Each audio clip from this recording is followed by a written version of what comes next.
Are you looking to find how you can sign in to your Amazon account? Hello everyone, welcome to 1-2 Step. In today's guide, we're gonna see how we can sign in to our Amazon account. Well, that's pretty simple. The first step is going to our browser and entering amazon.com in the address bar. Let's do so, amazon.com. Now press enter.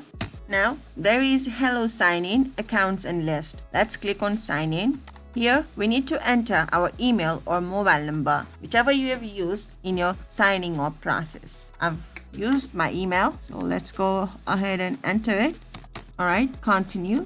Let's enter our password and sign in. If you want to keep your account signed in, you need to check this box, like so, and sign in. In order to keep the hackers out, we need to enter our mobile number. If you want to do it right away, you can enter it by choosing the country code right here.